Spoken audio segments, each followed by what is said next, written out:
Olá, meus caros alunos, venho aqui trazer mais uma questão de processo civil para vocês. Essa questão é uma questão da banca FGV, foi aplicada para um concurso de oficial de justiça e ela trata do nosso recurso de agravo de instrumento. Vamos lá para a questão? Ela diz o seguinte: quanto ao agravo de instrumento, é correto afirmar que, letra A, é recurso manejável perante o juízo ACO, que, sem exercer o controle de admissibilidade, o encaminhará ao tribunal. Erradíssima essa questão, né, senhores? Na verdade, o recurso de agravo de instrumento é cabível contra decisões interlocutórias proferidas no juízo ACO, no juízo de primeiro grau. Só que a sua interposição é feita diretamente no tribunal. É justamente o que nos diz lá o artigo 1016. Se vocês observarem, o dispositivo diz: o agravo de instrumento será dirigido diretamente ao tribunal competente por meio de petição com os seguintes requisitos, e ele apresenta lá os requisitos para o agravo. Tranquilo? Então, na verdade, o recurso de agravo ele é interposto no tribunal, ele não passa pelo juízo ACO. Tranquilo? Vamos lá para a segunda assertiva. Errada, então, essa letra A. Vamos para a letra B. É cabível para impugnar decisões interlocutórias proferidas na fase de cumprimento de sentença.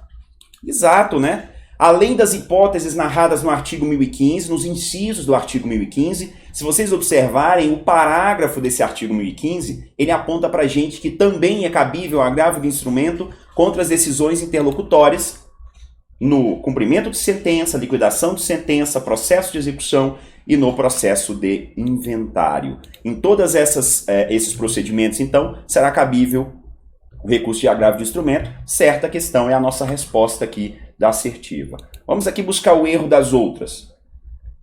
É interponível no prazo de 10 dias a contar da intimação da decisão interlocutória. É erradíssimo, né? O próprio artigo 1003, no seu parágrafo 5º, unificou os prazos dos recursos no processo civil. À exceção dos embargos de declaração, cujo prazo ainda é de 5 dias, todos os outros recursos serão interpostos no prazo de 15 dias, e não em 10 dias, como aponta aqui a questão. Errada a assertiva.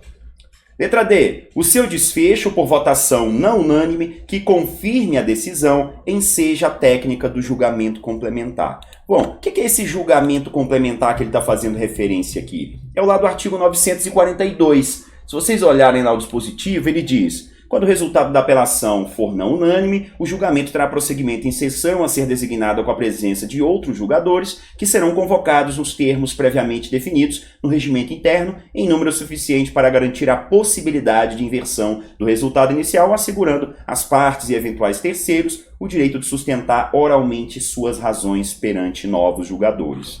Essa é a técnica do julgamento complementar a que ele se refere, ou chamada também de técnica para julgamento de decisões não unânimes. No que tange ao agravo, se vocês observarem aqui, só é cabível a aplicação da técnica de julgamento quando o agravo de instrumento, no seu julgamento, houver a reforma da decisão que julgar parcialmente o mérito. E se vocês observarem, a assertiva não fala de reforma, ela fala confirmar a decisão. Então, é errada também essa assertiva.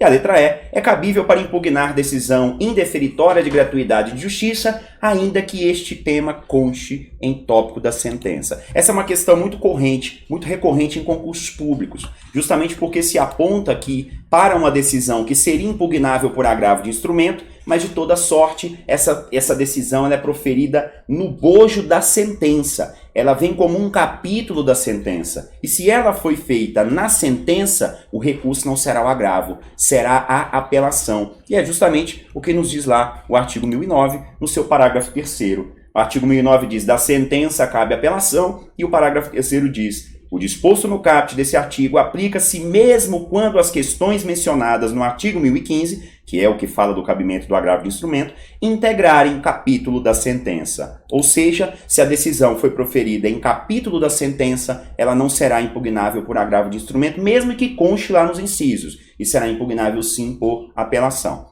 Então, mais uma questão para conta. Na próxima, traremos aqui mais uma questão para vocês. Bons estudos!